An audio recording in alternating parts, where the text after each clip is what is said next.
Assalamualaikum warahmatullahi wabarakatuh.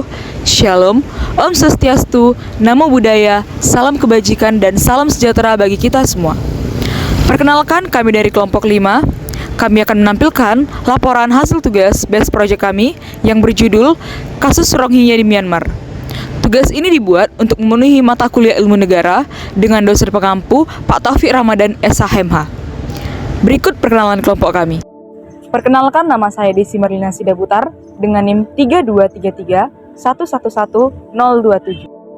Perkenalkan, nama saya Grace Claudia Valina Saragi dengan NIM 3233111008. Perkenalkan, nama saya Fani Helpiana Saragi, NIM 3233111015. Perkenalkan, nama saya Samiullah Putra Limbong dan NIM saya 32111006.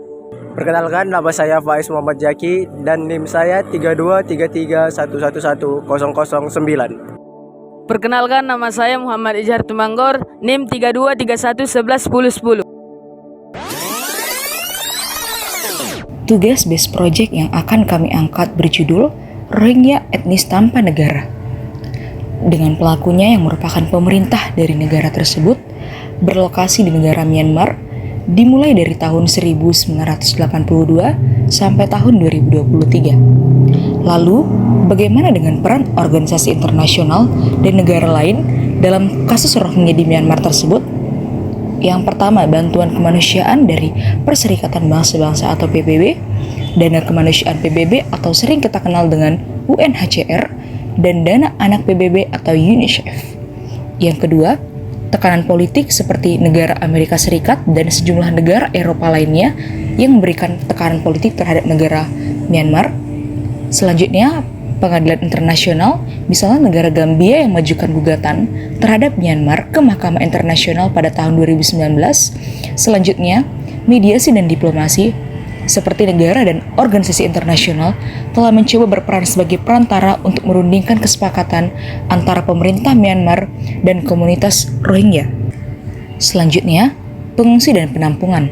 Negara-negara seperti Bangladesh dan negara lain di kawasan telah menjadi tuan rumah jutaan pengungsi bagi Rohingya. Dan yang terakhir adalah pendidikan dan kesadaran masyarakat. Organisasi dan pemerintah dan badan amal internasional telah berusaha untuk meningkatkan kesadaran masyarakat tentang konflik di Rohingya.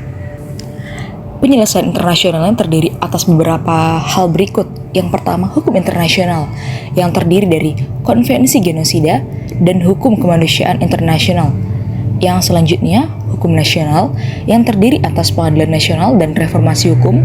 Selanjutnya, rekonsiliasi dan mediasi, yaitu upaya diplomasi dan mediasi internasional juga merupakan komponen penting dalam penyelesaian konflik. Dan yang terakhir adalah bantuan kemanusiaan.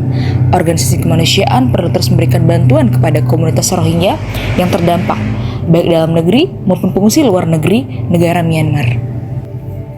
Lalu, sarannya bagi pemerintah adalah mendukung upaya internasional, termasuk upaya investigasi kejahatan terhadap kemanusiaan di Myanmar, membantu pengungsi Rohingya dengan memberikan bantuan kemanusiaan dan tempat tinggal yang aman. Lalu, saran bagi warga negaranya harus terus mendukung lembaga, swadaya masyarakat dan organisasi kemanusiaan yang memberikan bantuan kepada pengungsi Rohingya. Harus meningkatkan kesadaran melalui media sosial dan berbagai platform untuk meningkatkan perhatian internasional terhadap situasi Rohingya saat ini.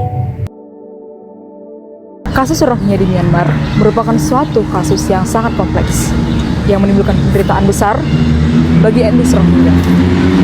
Rohingya merupakan kelompok etnis minoritas yang beragama Muslim yang tinggal di bagian negara Rakhine di Myanmar. Kasus ini bermula pada tahun 1982, di mana Rohingya tidak diakui dari 135 etnis di Myanmar, sehingga mereka tidak diperbolehkan melakukan kegiatan kenegaraan manapun. Ini disebabkan karena Rohingya dianggap sebagai imigran ilegal dari Bangladesh. Hak kewargaan negara mereka juga tidak diakui, sehingga mereka sulit melakukan pernikahan dan mencari pekerjaan, bahkan lain-lain sebagainya yang bersangkutan dengan kewarganegaraan. Dilanjutkan kembali pada tahun 2012, di mana terjadi bentrokan yang sangat besar, sehingga menimbulkan tewasnya 200 orang dan 140.000 orang kehilangan tempat tinggal.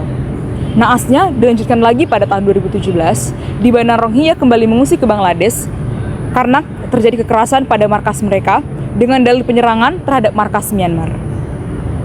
Lansir dari kompas.com, PBB menyebutkan dalam suatu laporannya bahwa kejahatan yang dilakukan oleh Myanmar terhadap Rohingya merupakan bentuk kejahatan kemanusiaan karena mereka telah dirampas hak kewarganegaraannya, seperti mereka tidak memiliki dokumen hukum, tidak diizinkan untuk mencari pekerjaan, tidak boleh menikah, dan lain sebagainya.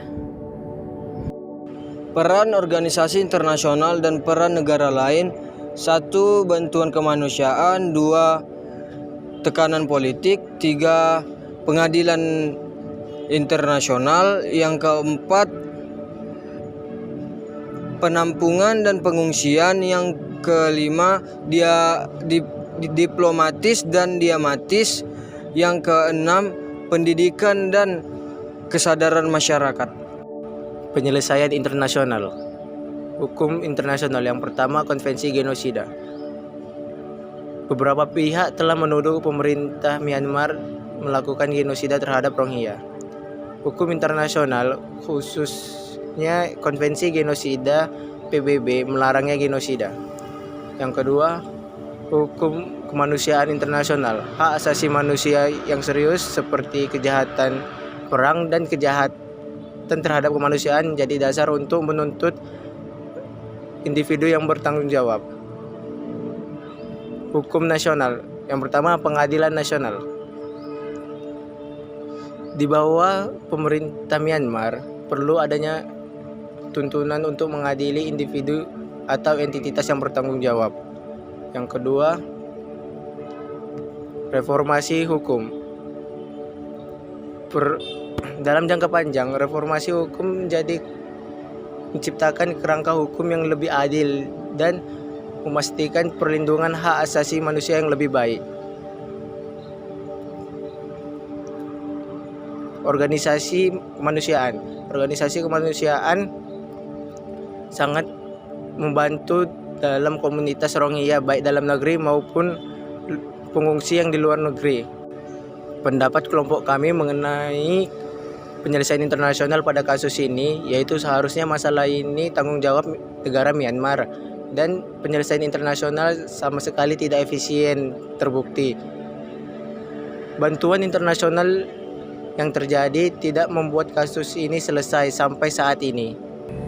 Jadi kesimpulannya adalah konflik ini terjadi karena orang Rohingya tidak diakui oleh warga negara Myanmar atau adanya penolakan pemberian kewarganegaraan.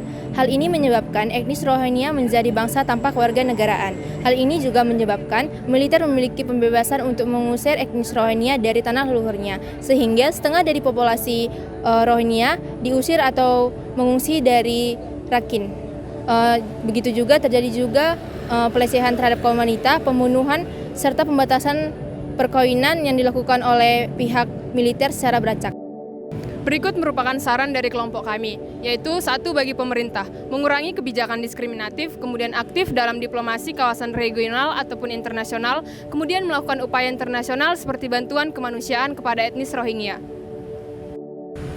Kemudian kedua, bagi warga negara, yaitu meningkatkan kesadaran melalui media sosial untuk mendapatkan perhatian internasional terhadap kasus Rohingya dan mengumpulkan galangan dana atau dukungan masyarakat bagi kaum yang berdampak, yaitu etnis Rohingya.